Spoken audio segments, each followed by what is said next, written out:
কোনো গোপনীয়তা কোনো কিছু নাই। এই জন্য ইসলামটা রাসূলুল্লাহ সাল্লাল্লাহু আলাইহি ওয়াসাল্লাম আমাদেরকে যখন রেখে গেছেন ইসলামের উপরে, যে ইসলামটার মধ্যে কোনো বুঝার ক্ষেত্রে কারো কোনো অসুবিধা হতো না। একটা বেদুইন এসে বুঝতো, একটা বেদুইন এসে বুঝতো। কেমন বুঝতো দেখেন, রাসূলুল্লাহ সাল্লাল্লাহু আলাইহি ওয়াসাল্লাম একটা হাদিস বুঝাই দিচ্ছি। রাসূলুল্লাহ সাল্লাল্লাহু আলাইহি ওয়াসাল্লাম একদিন দরবারে বসা ছিলেন। এমন সময় একজন লোক আসলো, খাবার চাচ্ছে রাতের বেলা। রাসূলুল্লাহ সাল্লাল্লাহু আলাইহি ওয়াসাল্লাম বললেন যে, আমার মেহমানকে কে খাওয়াবে? একজন বলল, ইয়া রাসূলুল্লাহ আমি খাওয়াবো। বাসায় নিয়ে দেখে যে কিছুই নেই।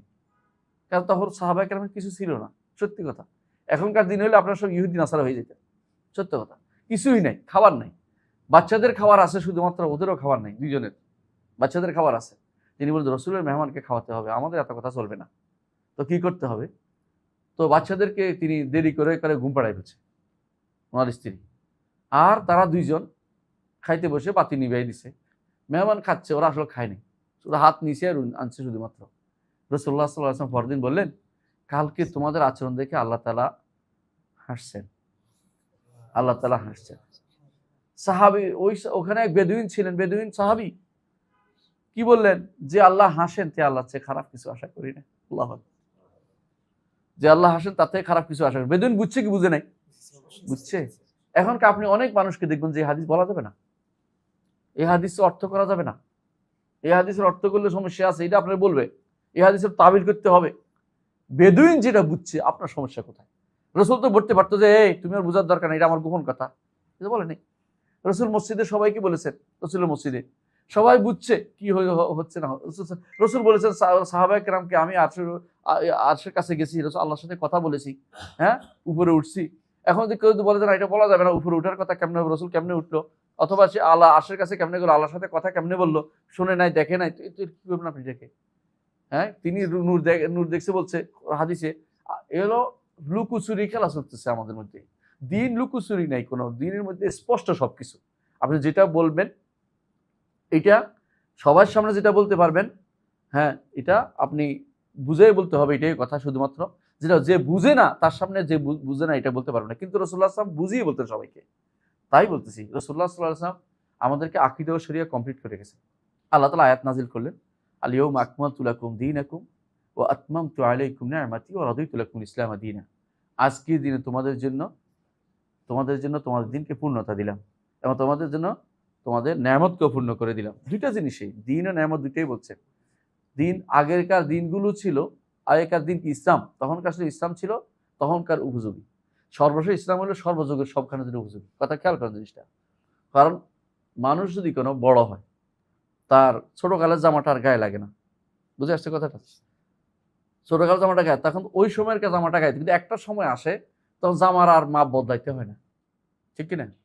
ইসলাম, রাসূলুল্লাহ সাল্লাল্লাহু আলাইহি ওয়াসাল্লাম যখন আসছেন, মুহাম্মদ সাল্লাল্লাহু আলাইহি ওয়াসাল্লাম, ইসলাম তখন পূর্ণ রূপে লাভ করেছে। এরপরে আর এটা বাড়বে না, কমবে না। বুঝছেন না? এই জন্য কোনো নবীর দরকার নাই, রাসূলেরও দরকার নাই। তবে কি দরকার আছে? রাসূলের আদর্শটাকে প্রচার করার দরকার আছে। রাসূল যা রেখে গেছেন সেটাই বলার দরকার আছে। কোরআনে কারিমে যা আসছে এটাই বলার দরকার আছে। আল্লাহ তাআলা তার বিশাল দায়িত্ব দিয়েছেন, এই জন্য তিনি নিজে নিয়েছেন দায়িত্বটা। কি? ইন্না নাহনু নাযালনা যিকরা ওয়া ইন্না লাহু লাহাফিজুন। এই জিকির আমরা নাজিল করেছি, এর হেফাজত আমরা করব। কোরআনের হেফাজত তিনি করেছেন, হাদিসের হেফাজত তিনি করেছেন। সুতরাং যেগুলো বানোয়াট, যেগুলো মানুষ বানাবে, সেগুলো কিন্তু অটোমেটিকলি বাদ পড়ে যাবে। যারা কোরআনিস্ট আছে, তথাকথিত কোরআন মানে হাদিস মানি না বলে, ওরা কি বলে? কোরআন তো আল্লাহ হেফাজত দায়িত্ব দিয়েছে, হাদিস তো হেফাজত দায়িত্ব নেয় না, এটা মিথ্যা কথা বলছে। কারণ আল্লাহ তাআলা দুটোই হেফাজত দায়িত্ব নিয়েছেন, এবং এমন লোকদেরকে আল্লাহ এই হাদিসের হেফজ করার জন্য নির্ধারণ করেছেন, যারা আপনি কোনদিন তাদেরকে আপনি মনে করবেন এটা কোন জিনিস, কিভাবে হলো চিন্তা করবেন। যারা 40,000 হাদিস মুখস্থ পারত, সনদ হাদিস এতগুলি কিন্তু নাই। যে হাদিস এতগুলো নেই, অর্থ কি এত হাজার হাদিস কেমন হইলো? 1,00,000 হাদিস কইতো, কেমন 1,00,000 হাদিস হইছে?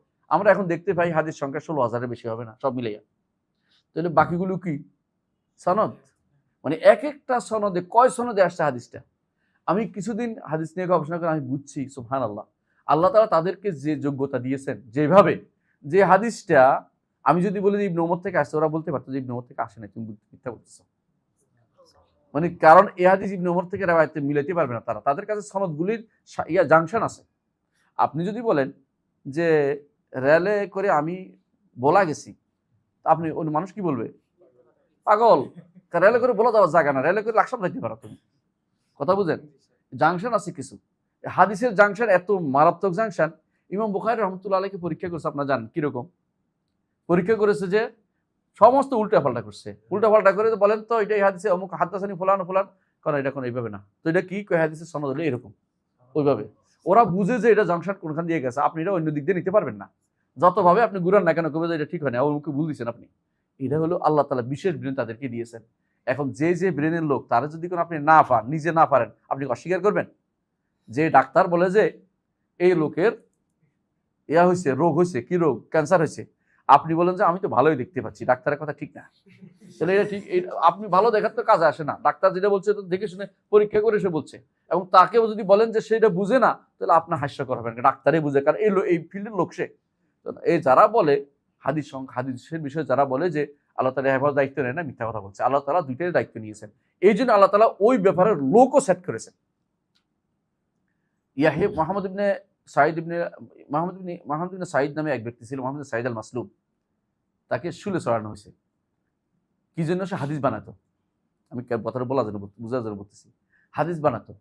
তো সে যখন শুলে দিচ্ছে খলিফাতুল মুসলিমিন, তাকে শুলে দিচ্ছে খলিফা মাহাদি, তখন সে বলতেছে যে আমাকে শুলে দিয়েন না, কারণ আমি প্রায় 40,000 হাদিস বানাইছি, এখন আমাকে দেন, আমি এগুলি বাদ দিব, বলবো এগুলো ঠিক না, মানে বাঁচতে চাচ্ছিল।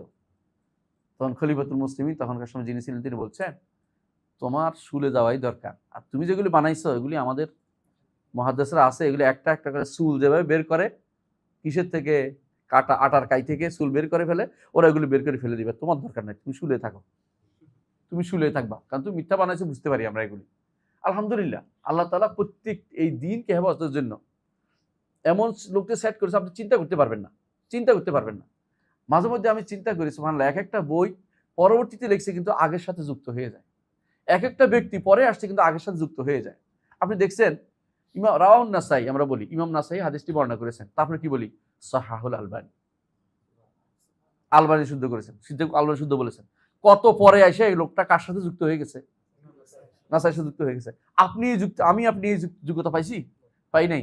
এই আলবানীর আগে যদি কোনো 1 প্রজন্ম, 2 প্রজন্ম, 3 প্রজন্ম লোকেরা বলতো যে আমরা নাই কিছু নাই, তাহলে আলবানী কেমনি শুদ্ধ করলে পরে আসে?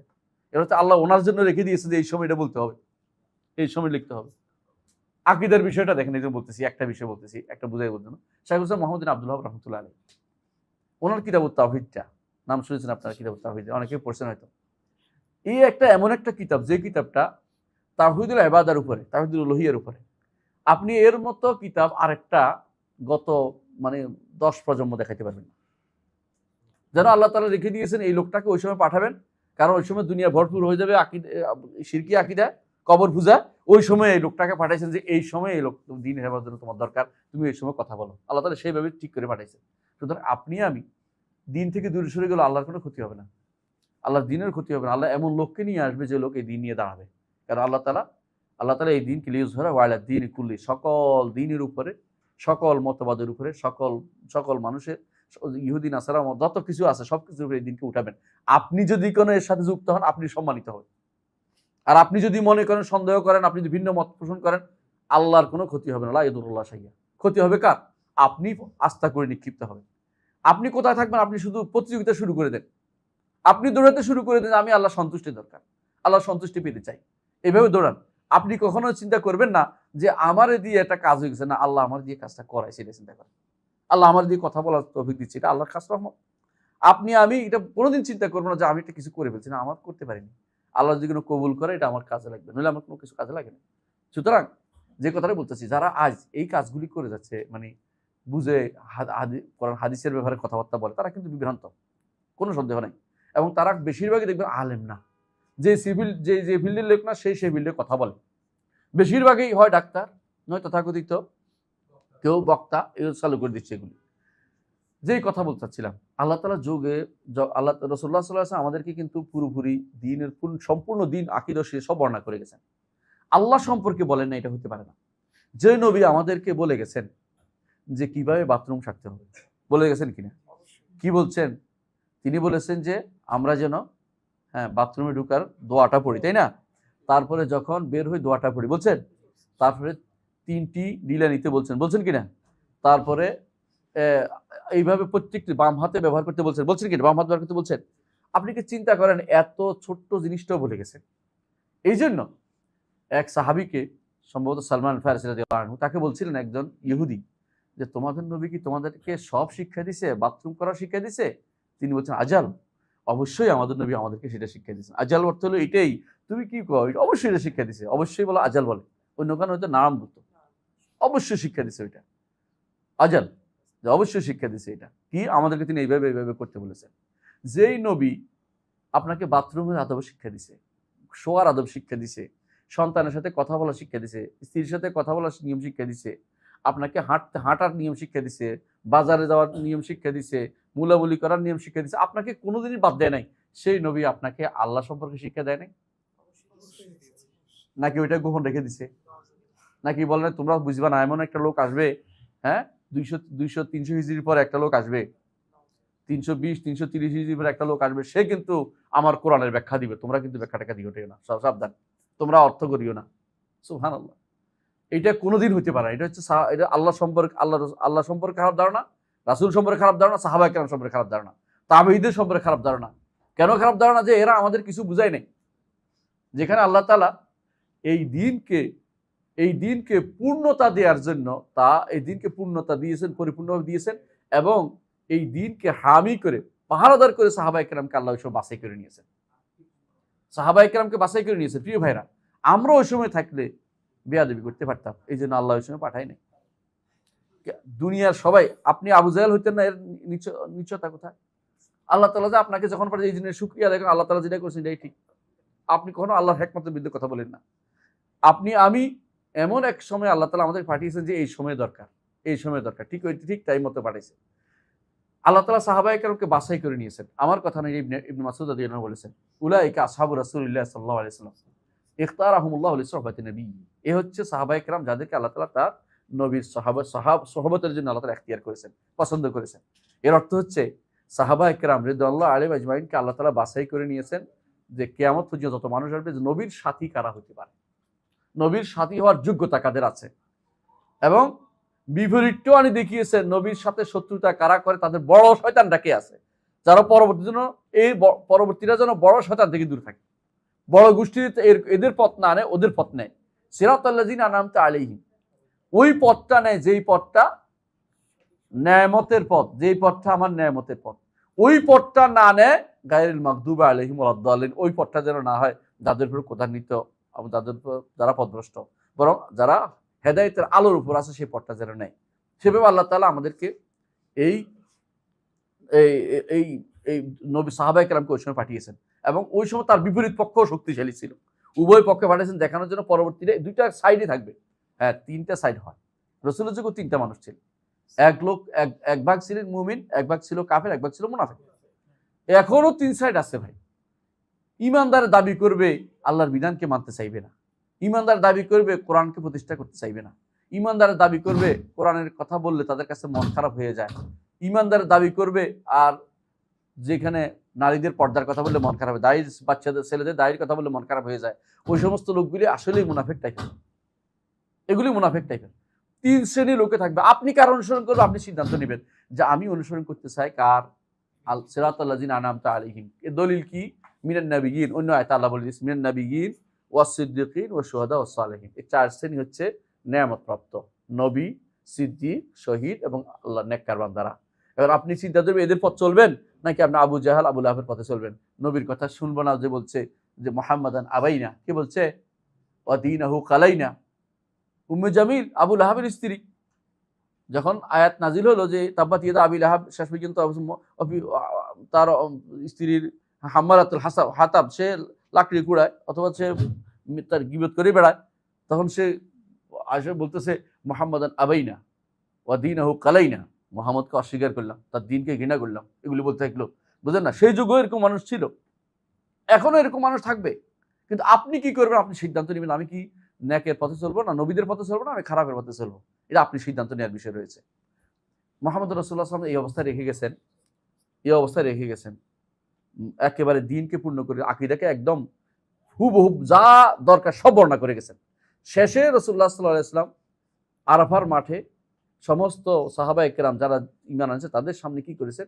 যারা বাকি অল্প কয়েকজন ছাড়া বেশিরভাগ যারা ইমান তারা আসছে, হজে আসছে, তাদের সামনে তিনি সাক্ষী বলেছেন, আমি তোমাদেরকে হাল বাল্লাগতু, প্রচার করেছি কিনা। সবাই সাক্ষ্য যে আপনি প্রচার করেছেন, বাল্লাগতা, আপনি অবশ্যই আপনি সবকিছু প্রচার করেছেন। তাহলে সেখানে রাসূলুল্লাহ সাল্লাল্লাহু আলাইহি ওয়াসাল্লাম আল্লাহ সম্পর্কে প্রচার করেন নাই? করেছেন।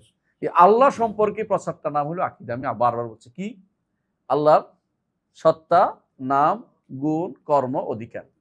এইখানেই আমাদের যত বিপদ হয়েছে। আমি একটা একটা করে আলোচনা করব, বেশি লম্বা করব না। সাহাবায়ে কেরামের প্রাথমিক যুগে এই বিষয়টা নিয়ে কেউ কথা বলার সুযোগ পায়নি। আবু বকর ওমরের সময়ও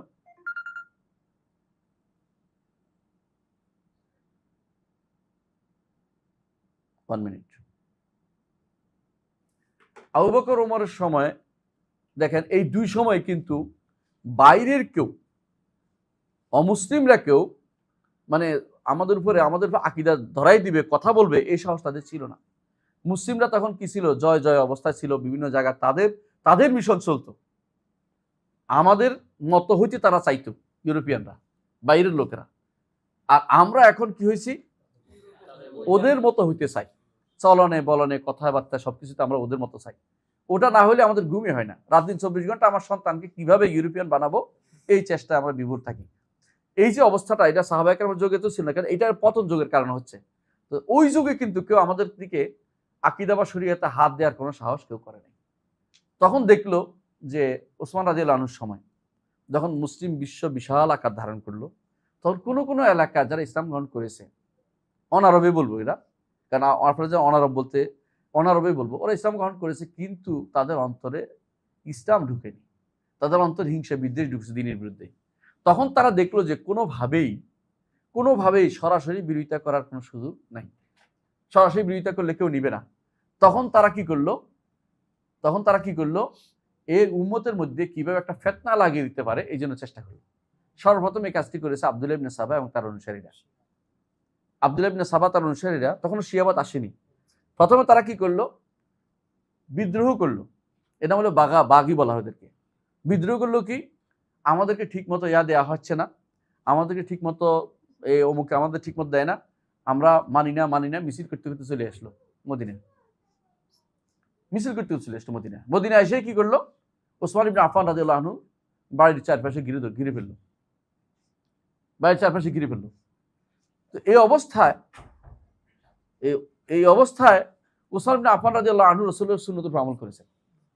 রাসূলুল্লাহ সাল্লাল্লাহু আলাইহি ওয়াসাল্লাম তাকে বলেছেন যে রক্ত যেন প্রবাহিত না উম্মতের, কিন্তু তিনি আলোচনা করেছেন তাদের, কিন্তু তারা শুনতে রাজি হলো না।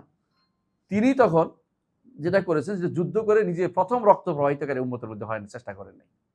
এই জন্য এর আগেও একটা কথা বলে রাখি, এরা কিন্তু এর আগেও খলিফাতুল মুসলিমিনকে ওমর রাদিয়াল্লাহু আনহু কারা হত্যা করেছে? মাজুসি। এই জন্য ওমর রাদিয়াল্লাহু আনহু যখন তাকে আক্রমণ করা হলো, বলে এই মুগিরার গোলামটা না? বলে হ্যাঁ, মুগিরার গোলামটা আপনাকে করেছে। বলে আলহামদুলিল্লাহ যে কোনো মুসলিম আমাকে হত্যা করেনি, আমাকে মুসলিমরা আক্রমণ করে নাই, আমাকে বাইরের লোকেরা, ওদের দেশ, যেহেতু ওদের দেশ প্রধানত হয়েছে কার মাধ্যমে? ওমর রাদিয়াল্লাহু সময় ওরা হিংসা বিদ্বেষের কারণে ওমর রাদিয়াল্লাহুকে হত্যা করেছে। এই পারস্যের বর্তমান পারস্যে যারা আছে ওরাই এখনো তারা হিংসা বিদ্বেষে মরে যাচ্ছে। আমি আলোচনা করবো যে সুযোগ পাই তোমাদের কেমন হিংসা, শুনে দেখবেন যে ওদের ইমাম যখন আসবে, যে ইমাম কোনোদিনই ছিল না, ওই ইমাম যখন আসবে তখন তারা আরবদের কাছে যাবে, যে আরবদেরকে কচু কাটা করবে এবং বনি সাহিবার হাত কেটে দিবে। বনি সাহিবা মানে যাদের হাতে এখন মক্কা চাবি আছে, এখন পর্যন্ত আছে। রাসূল বলছেন খুজুহা খালেদা তালেদা, কিয়ামত পর্যন্ত তোমাদের হাত দিলাম, তোমাদের হাতে রাখা চাবি, যে তোমাদের থেকে যে নিবে সে জালেম। মানে কারণ কি? আলী রাদিয়াল্লাহু আনহুকে রাসূল দিয়েছিলেন, আল্লাহ আয়াত নাযিল করে বললেন যে ফেরত দাও। তো রাসূলুল্লাহ সাল্লাল্লাহু আলাইহি ওয়াসাল্লাম ফেরত দিয়েছেন ওদের কাছে। এখন এরা কি করছে? বলতেছে যখন তাদের ইমাম আসবে তখন যাইয়া আরবদেরকে সব মারবে, আবু বকর ওমরকে কবর থেকে উঠে কাবার সাথে লটকায় মারবে। মানে এগুলি তাদের বিশ্বাস। এরা হিংসুটে, এরা কি করছে? এই হিংসার কারণে এই ওমর রাদিয়াল্লাহু আনহুকে তারা শহীদ করেছে। বুঝছেন তো কথাটা? এদেরই গোষ্ঠীটাই আবার ওসমান ইবনে আফফান রাদিয়াল্লাহু আনহুকে এই মানি না আমাদের বিচার চাই করে আবার ঘেরাও করে দিল। বিচার নিয়ে খুশি হয়ে আবার ফিরে আসলো, যা তাকে একবার তো যা আছে তা দিয়ে দিছে, যে চলে যাও। আবার এসে ধরলো ঘেরাও করে শেষ পর্যন্ত তাকে যে হত্যা করেছে সেখান থেকে আর তিনি শহীদ হয়ে গেছেন, কারণ রাসূল তাকে শহীদ বলেছেন। সেই থেকে আজ পর্যন্ত ফিতনা কিন্তু বন্ধ নাই। এই ফিতনা চালু হয়ে আছে। তো উম্মতের মধ্যে এই ফিতনাটা তখন থেকে শুরু হয়ে গেছে। এরপরে উম্মতে মুসলিমা কি হলো, আলী রাদিয়াল্লাহু আনহুর সময় থেকে ভাগ হয়ে গেল। এই তখন থেকে আকীদার মিশন, আমি ইতিহাসটা এই জন্য বলতেছি, আকীদার মিশনটা কিন্তু সবসময় এই তখন থেকে শুরু হয়েছে, আক্রমণ শুরু হয়েছে। কিভাবে আক্রমণ? প্রথম আক্রমণ দেখেন, প্রথম আক্রমণ হচ্ছে উম্মতের মধ্যে প্রথম যে আক্রমণ হচ্ছে খারেজিদের আক্রমণ। খারেজিরা কি বলল আলী রাদিয়াল্লাহু আনহুকে, যে আপনি যে মীমাংসার প্রস্তাব দিচ্ছেন কার সাথে? মুআবিয়া রাদিয়াল্লাহু আনহুর সাথে। এটা তো আপনি কাফের হয়ে গেছেন। নাউজুবিল্লাহ। তিনি তখন আব্দুল্লাহ ইবনে আব্বাসকে পাঠালেন যে ওদেরকে বুঝিয়ে বলো, মীমাংসার প্রস্তাবে কাফের হয় না, কারণ ইনিল হুকমু ইল্লা লিল্লাহ। হুকুম তো আল্লাহ দিবে, আল্লাহকে হুকুমকে আল্লাহ আসমান থেকে নিজে ধাপাস করে ফেলবে, তো এটা নবীদের মাধ্যমে তো দিবেন, কোরআনের মাধ্যমে হাদিসের মাধ্যমে জানিয়েছেন। তখন আব্দুল্লাহ ইবনে আব্বাস বললেন যে রাসূলুল্লাহ সাল্লাল্লাহু আলাইহি ওয়াসাল্লাম কি হুদায়বিয়ার সন্ধি করেনি? ওখানে কি অমুক অমুককে তিনি মীমাংসাকারী মানেনি? তখন তাদের মধ্যে একদল ফিরে আসলো, কিন্তু বেশিরভাগই ফিরে আসলো না। তারা আবার তিনি আরো বুঝাইলেন, কিছু আসলো, তারপর রয়ে গেল 4000-এর মতো কিছু রয়ে গেল, বেশি না। এরা আবার নাহারাওয়ানে একত্র হইলো। নাহারাওয়ান এক জায়গার নাম। ওসমান আলী রাদিয়াল্লাহু আনহু বললেন যে তোমাদের সাথে আমার একটা চুক্তি হলো, তোমরা যা করছো করে চুপ থাকো, কথা বলিও না, মানুষকে মারিও না। কিন্তু তারা আব্দুল্লাহ ইবনে খাব্বাব ইবনে আরাত রাদিয়াল্লাহু আনহু তাকেও মারলো, তার স্ত্রীকে পেট কেটে বাচ্চা বের করে মারলো, কইল কাফের। তখন আলী ইবনে আবি তালিব রাদিয়াল্লাহু আনহু যে আমার তোমাদেরকে দমন করা ফরজ হয়ে গেছে। আচ্ছা, এই দমন যে করছে খারেজিরা, ওদের কি কাফের বলবেন? কেউ কেউ কাফের বলেছে আমি জানি, কিন্তু আসলে আমরা তো কাফের বলছি না। কিন্তু বোঝা গেল যে আকীদার ব্যাপারে ছাড় দেওয়া যায় না। উনি কিন্তু এখানে ছাড় দেয় না। একজন খলিফাতুল মুসলিমিন, যিনি খলিফা বলে রাসূল ঘোষণা করে গেছেন, সেই খলিফা কার বিরুদ্ধে নামছে? আকীদার বিরোধীদের বিরুদ্ধে নামছে। তাকফীর করেই তো মারছো তোমরা। খাব্বাব ইবনে আরাতের সন্তান, তাকে এবং তার স্ত্রীকে বাচ্চা মারি ফেলছো, পেট কেটে মারি ফেলছো। কি জন্য? তাকফীর করে, কাফের করে। আজও আমাদের দেশে একটা গোষ্ঠী আছে যারা এই কাজেরই লিপ্ত রয়েছে। কেমনে কাফের বানাবে, কেমনে কাফের, সারাদিন শুধু তাকফীরের মধ্যে লিপ্ত আছে। শুধু এমনকি জোর করে কিছু ক্ষমতা দখল করে চিন্তা করে, জোর করে এটা করবে, জোর করে এটা করবে। এগুলো ইসলামী নিয়ম কোনোদিনই ছিল না। জোর করে যে আপনি জোর করে একজন কাফের বানাবেন, তারা ধরে এনে করবো, অথবা জোর খাটাইতে হইব। কেউ কেউ তো দেখি ভাষণ দিচ্ছে এখন জোর খাটাইতে হইব, জোর করে করতে হইব। ইসলামে তো এই নিয়ম কোনোদিনই ছিল না। ইসলাম হচ্ছে জোর করতে পারবেন আপনি কোথায়? আপনার অধীনস্থ লোকদের মাঝে, আপনার পরিবার আপনি জোর করবেন। নামাজ পড়তে হবে, তোকে উঠাই দিবেন চুল ধরে, উঠে নামাজ পড়তে হবে, বেনামাজি থাকা যাবে না। কিন্তু আপনি পাশের বাড়ির লোকটা কি জোর করে হাত মারতে পারবেন, থাপ্পড় দিতে পারবেন? নাকি রাস্তার মধ্যে পুলিশে যায় আপনি কিছু বলতে পারবেন? কিন্তু বলতে পারছেন না। এখানে কিন্তু ঘৃণা করবেন মুখ দিয়ে, যেহেতু ঘুষখোর, ঘৃণা করবেন। যদি জানেন, না জানলেও খারাপ ধারণা করা যায় নাই। আপনি বুঝতে পারলেন যে এই হচ্ছে তখনকার ফেতনাতে শুরু হয়েছে। এই খারেজদের ফেতনা প্রথম ফেতনা উম্মতের মধ্যে। এই ফেতনা আজও চলছে। কিছুদিন পরেই বিপরীত পক্ষ দাঁড়িয়ে গেল। খারেজদের বিপরীত কি? আলীর পক্ষ নিয়ে এক গোষ্ঠী দাঁড়িয়ে গেল। এরা হলো শিয়া। এই শিয়া গোষ্ঠী কি এখনো আছে? নাই বলেন না। এই ফেতনা চলছে। এটা বিশাল উম্মতের এই ফেতনা এমন ভাবে চলছে। এখন খারেজিরা এখন কিন্তু রাষ্ট্র আছে। খারেজি জানেন তো, খারেজিদের এখন একটা রাষ্ট্র আছে, ওমান। ওমান কিন্তু খারেজিদের রাষ্ট্র। কিছুদিন আগ পর্যন্ত খারেজিদের রাষ্ট্র ছিল। লিবিয়া সিরিয়া সব খারেজিদের রাষ্ট্র ছিল। এগুলো এই মারামারির পরে এখন এর মধ্যে কিছুটা সালাফিয়া ঢুকছে। এরা উল্টা পাল্টা ছিল, বেশিরভাগ কথাবার্তা বলতে পারতো না কেউ। এই লিবিয়া, এই তিউনিসিয়া, এই এলাকাতে খারেজদের রাজত্ব ছিল একটা সময় পর্যন্ত। খারেজিরা দুই ভাগ ছিল, এক ভাগ ছিল ওমানে, এক ভাগ ছিল ওখানে, মানে জাঞ্জিবারে, এই লিবিয়া জাঞ্জিবার দিকে। এই দুই শ্রেণী এখনো রয়ে গেছে, এখন কমে গেছে এত ওইদিকে, কিন্তু ওমানের রাজত্ব তারা করতেছে এই খারেজিরা। এদেরকে বলা হয় এবাদি, এবাদি গোষ্ঠী। ওমানে যারা ক্ষমতায় আছে এরা কিন্তু খারেজি রাষ্ট্র হিসেবে আছে। আর চিন্তা হিসাবে, মানে একই চিন্তাধারা লালন করে, কিন্তু রাষ্ট্র পায়নি। এটা কিন্তু প্রচুর। এরা কিন্তু সারা পৃথিবী এখন চষে বেড়াচ্ছে, এবং এদের দ্বারা আপনারা মনে করছেন এরা দিনের খাদেম, এরা দিনের খাদেম, ধোকাবাজ, দিনকে ধোকা দিচ্ছে। অধিকাংশই এরা কিন্তু আলেম সমাজ আপনি পাবেন না। বেশিরভাগই হঠাৎ করে বুইফোড় আলেম হয়েছে। দেখবেন যে দর্শন পড়ছে, কেউ কেউ অমুকটা পড়ছে, অমুকটা পড়ছে, কোনোদিন দিন সম্পর্কে কিছু শিখে নাই। এরা এসে কথা বলে, রাসূলুল্লাহ সাল্লাল্লাহু আলাইহি ওয়াসাল্লাম এদেরকে বলছেন রুয়াই বেদা ইয়াতাকাল্লামু ফি আম্মাতিন নাস। এমন মানুষ যারা জীবনে কোনোদিন দিন শিখে নাই, এরা এসে দিনের সম্পর্কে কথা বলতেছে। এরা বেশিরভাগই এরকম। দিনের মৌলিক বড় আলেম কোনোদিন এই সমস্ত কাজের মধ্যে কোনো নিজেকে লিপ্ত করে না। কারণ আপনার দায়িত্ব, আলেমদের দায়িত্ব হচ্ছে ইসলাহ। আলেমদের দায়িত্ব নয় জোর করা, এটা বুঝতে হবে। জোর কারা করতে পারে? শাসক। শাসকের হাতে জোর করার ক্ষমতা আল্লাহ তাআলা দিয়ে দিয়েছেন। জোর করার দায়িত্ব আমাকে দেয় না, আমাকে দিচ্ছে আমার পরিবারের মধ্যে জোর করতে, সাধারণ মানুষকে জোর করতে পারি না। আপনি যদি কোনো এলাকার দায়িত্বশীল হন, আপনি যদি এলাকার মেম্বার হন, চেয়ারম্যান হন, আপনার অধীনস্থ লোকদের আপনি জোর করতে পারবেন, কিন্তু আপনি উপরের দিকে কাউকে জোর করার ক্ষমতা আপনার আছে? তাহলে আপনি কিভাবে বলেন যে আমি জোর করে ফেলবো? এটা তো ঠিক না। এটা নিয়মের ভিতরে শরীয়ত বলে না এটা আপনাকে দায়িত্ব দেয় নাই। যে দায়িত্ব আপনাকে দেয় না আপনি নিবেন কেন এটা? খারেজিরা যেমন আছে, শিয়ারা এখন ভর্তি। শিয়ারা প্রথম যখন শুরু, আব্দুল্লাহ ইবনে সাবা প্রথমে বলছিল যে কেমন দেখেন বাড়াবাড়ি সীমা আছে। তারা বলতে আরম্ভ করলো যে আলী হচ্ছে ইলা। ইলা কেমন? বলছে আকাশে যে বিদ্যুৎ চমকা এটা আলীর হাসি, আকাশে যে আলী আকাশে যে আওয়াজ করে এটা আলীর চিৎকার। তো এইভাবে সে নতুন নতুন তথ্য বানাই বেড়া দিতে লাগলো। আলী রাদিয়াল্লাহু আনহু শুনে বললেন যে এর ধরে নিয়ে আসো, ধরে নিয়ে আসো। ধরতে গেছে, পালাই গেছে মাদিয়ানে, সে মাদানে পালাই গেছে, মানে তার তার আলী রাদিয়াল্লাহু আনহু এর বাইরে চলে গেছে, কবজার বাইরে চলে গেছে, মাদানে পালাই গেছে। তো কারণ মাদায়ন তো মিশরে ছিল, যাইতে পারেনি। মাদায়ন ছিল মাদিয়ান, পালাই গেছে ওইদিকে। আর বাকিদেরকে ধরে তিনি আগুনে পড়াইছে। এখন তারা পড়াশোনা বলতেছে তুমি তো আল্লাহ নইলে কেমনে আগুনে পড়াচ্ছ? মানে আরো শয়তান কাকে বলে, মানে এরা যেহেতু শয়তানি নিয়ে আনছে, এরা শেষ পর্যন্ত শয়তানি করে গেছে। ইবনে আব্বাস বলেন যে আমি যদি ওখানে থাকতাম তাহলে আমি আমার চাচাকে নিষেধ করতাম, ভাইকে নিষেধ করতাম তিনি যেন এটা না করে, কি চাচাকে নিষেধ করতাম তিনি যেন আগুনে না ফেলে। কারণ তারা তো সালাকি পাইবে, সালাকি পাইছে তারা যে আল্লাহ ছাড়া তো আগুনে শাস্তি দিতে পারে না, তো আল্লাহ না হলে আমার আগুন শাস্তি দিছে, এই জাতীয় কথাবার্তা। ওরা সবগুলি হচ্ছে শয়তান, মানে ইচ্ছা করে দিনকে নষ্ট করার জন্য ইহুদিরা শহর হিসাবে মুসলমানদের মধ্যে ঢুকছে। এই শিয়ারা আজ পর্যন্ত ইহুদি শহরের মতো। একটা উদাহরণ দিলে বুঝবেন শিয়ারা এরা কেমন কাজ। ইহুদিরা সূর্য ডুবলে তারা ইফতার করে না। ইহুদিরা ইফতার করে, তাদের তো রোজা আছে, তারা ইফতার করে তারকা উঠলে।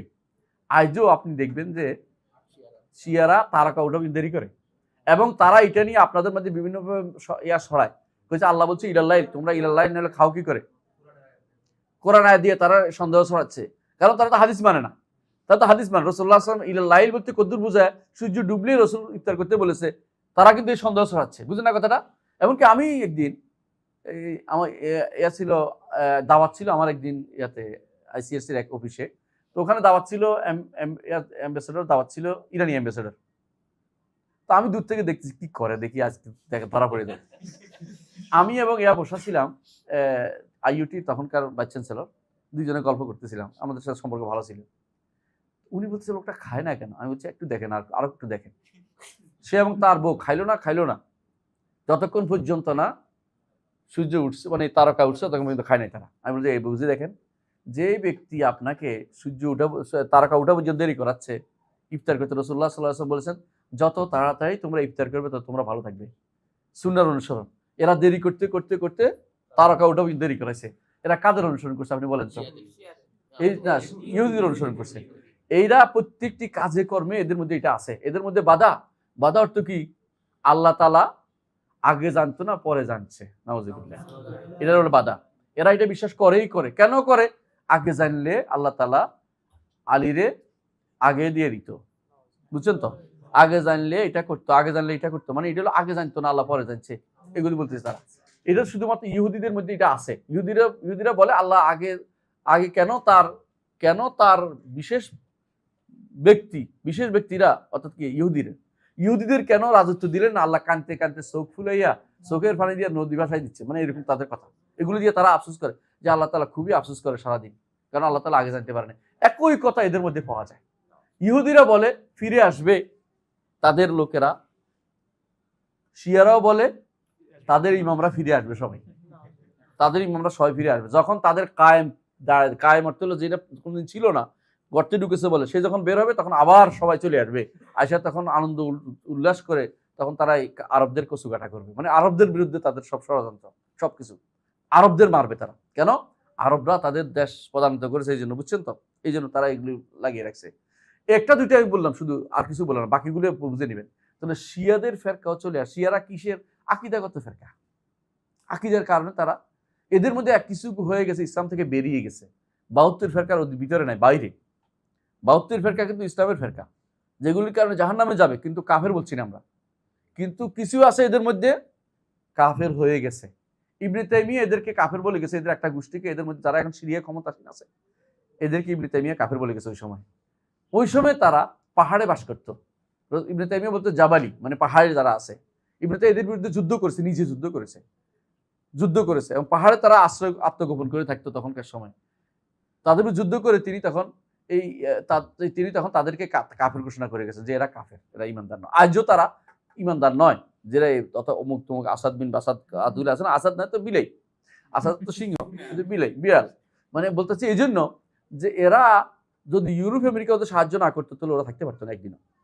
আপনারা জানেন যে প্রায় শেষ হয়ে গেছিল ওরা, কিন্তু রাশিয়া দেখলো যে ওরা শেষ হলে তো এখানে সুন্নিরাই আসবে, সুন্নিদেরকে রাখা যাবে না, শিয়াদেরকে তারা শিয়া সবচেয়ে বেশি প্রেফার করে এখনো।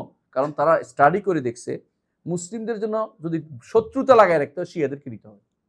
এই জন্য তারা এখনো, আপনি জানেন যে ইরানের বিরুদ্ধে কিছু বললে রাশিয়া কি বলে, রাশিয়া সবার আগে দাঁড়িয়ে যায়, না এটা করা যাবে না।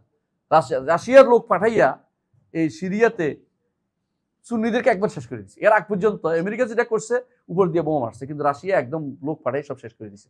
মানে দুইটাই শয়তান, কোনোটা ভালো না, কিন্তু রাশিয়া বেশি শয়তান কেন, স্টাডি করে ওরা।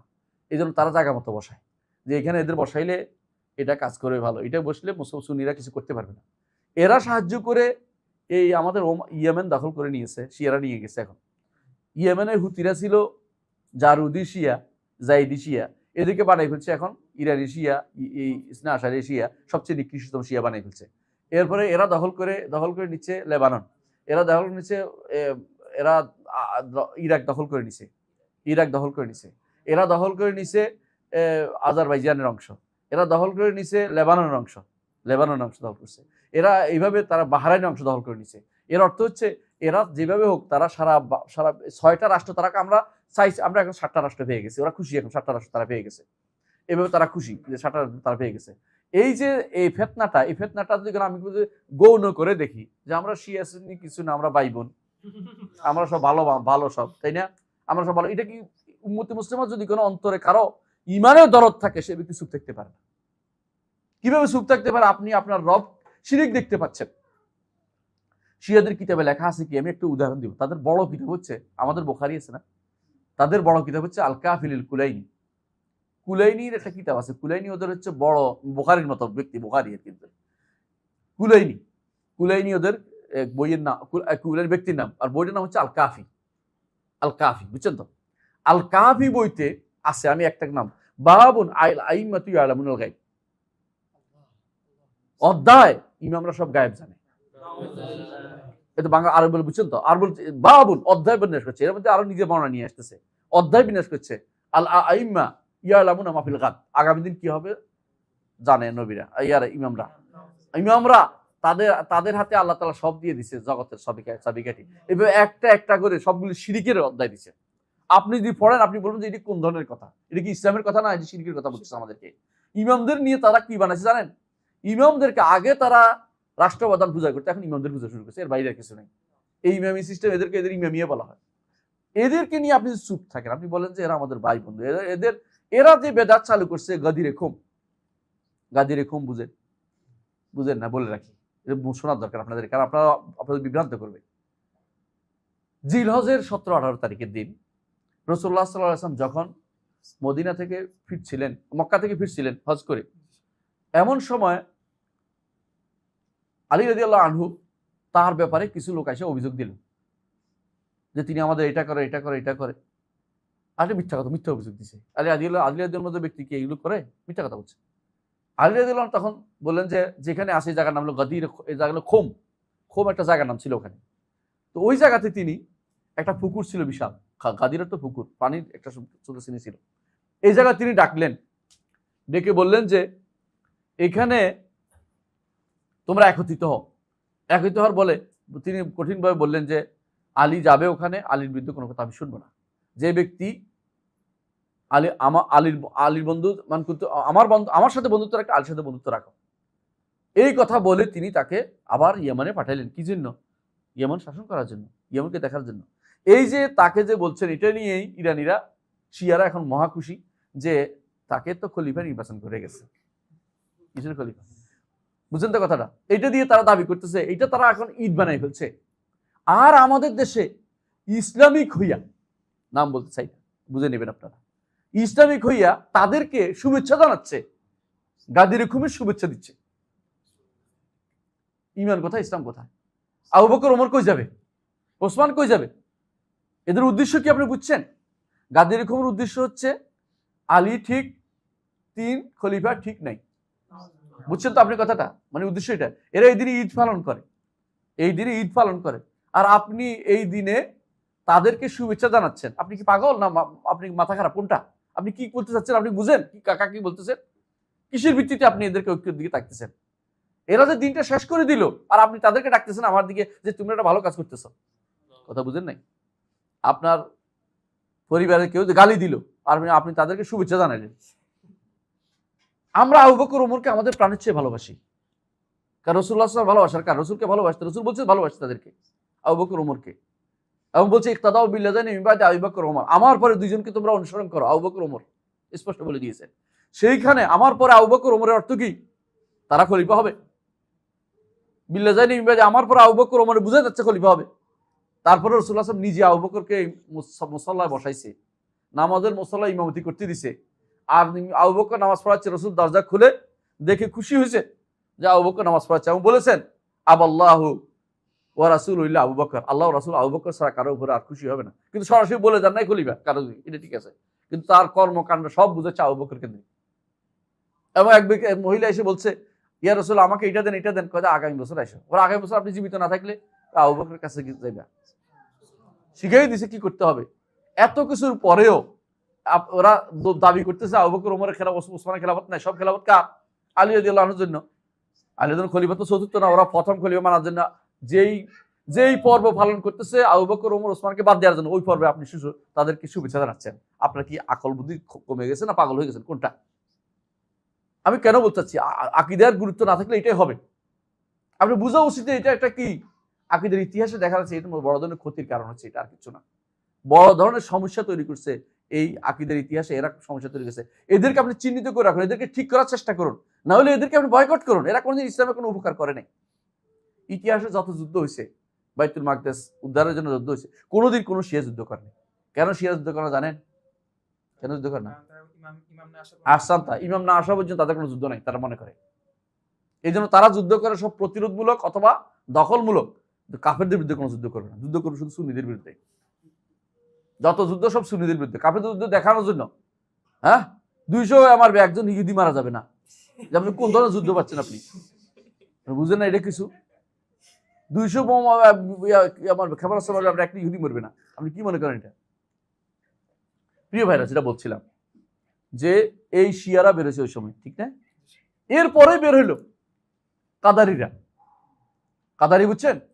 তাকদির অস্বীকারী। তাকদির অস্বীকারী হিসাবে তাদের নাম হচ্ছে কাদারি। মানে কেন কাদারি বলছে? তাকদির আমি নির্ধারণ করি, আমার ভাগ্য আমি নির্ধারণ করি। নাউজুবিল্লাহ। এরা বলে ফেললো যে আল্লাহ তাআলা কোন দুই গ্রুপ হয়ে গেল। এক গ্রুপ বলে আল্লাহ তাআলা কিছুই আগে নির্ধারণ করেন না, আমরা যেটা করি এটাই শুধুমাত্র লেখে। বুঝছেন তো? মানে আমরা যেটা করবো এটা আল্লাহ লিখছে, আল্লাহ কিছু করেন নাই, আল্লাহ নির্ধারণ করেন নাই। এখনো কিছু মানুষ তাই বলছে। আলেমদের মধ্যে কিছু তথাকথিত আলেমরাও কিন্তু বলতেছে না বুঝে। এবং কি আমি দেখছি কোনো কোনো মুফাসসির উর্দুতে ওইটা লিখছে, বাংলাতে অনুবাদ হয়েছে, মানুষ পড়তেছে। এই গোষ্ঠীর মধ্যে বই কথাটা আছে যে আল্লাহ লিখবেন বলেই তাফসীরের মধ্যে, উর্দু তাফসীরের মধ্যে বাংলা অনুবাদ হয়েছে। এখন তো ঘরে ঘরে অনেকের কাছে এখন তো ক্ষমতা আছে মনে করতেছে সবাই। তো এরা তাদের বইয়ের মধ্যে এগুলি আছে যে আল্লাহ লিখবে, আল্লাহ আমরা করব বলে আল্লাহ লিখছে। কথা বুঝুন কথাটা? এর অর্থ কি বুঝাচ্ছেন? আল্লাহ অগ্রিম কিছু, আল্লাহ কিছু লেখেন না আমার জন্য। আমরা কি বিশ্বাস করি? আল্লাহ সব লিখছেন, আল্লাহ সব নির্ধারণ করেছেন এবং লিখছেন, হওয়া চান হয়, এরপরে আমরা আসার পরে কাজটা করি। পার্থক্য কি আমরা জানি না, এই জন্য পার্থক্য এটাই। এদের মধ্যে আর ইয়ার মধ্যে পার্থক্য জানতে হবে। এদের মধ্যে আর জাবারিয়া ফেরেছে বিক্রি। জাবারিয়া কারা? আমরা হচ্ছে তথাকথিত কি জল পড়ে পাতা নড়ে, বাতাস আসলে যেমন পাতা নড়ে, হ্যাঁ, আমরা সেরকম যেমনি নাচাও তেমনি নাচি, পুতুলের কি দোষ, এই গোষ্ঠী বেরোছে একটা। আমাদের কথা মধ্যে পার্থক্য কি? পার্থক্য কিটা বুঝতে হবে আপনাদেরকে, নইলে কমছে একই রকম। এটা তো বুঝে নিজেরা কত জাবারি আমার করতেছে। জাবারি যে বলছেন আরো বুঝার দরকার। জাবারিয়ারা বলে শরীয়ত মানবো না, শরীয়ত মানা আমাদের জন্য না। কেন? আল্লাহ যেমনি নাচে এমনি চলে, আমার শরীয়ত মানবো কি জন্য? আমাদের নিকট আপনার দায়িত্ব হচ্ছে শরীয়ত মানা। প্রত্যেকটি মানুষ দায়িত্ব শরীয়ত মানা। মানুষ প্রত্যেকটি মানুষের আল্লাহ কি লিখছেন এটা আপনার দায়িত্বের ভিতরে পড়ে না। আল্লাহ কি লিখছেন কেউ জানেও না, এটা একমাত্র ইলমুল গায়ব আল্লাহর কাছে রয়েছে।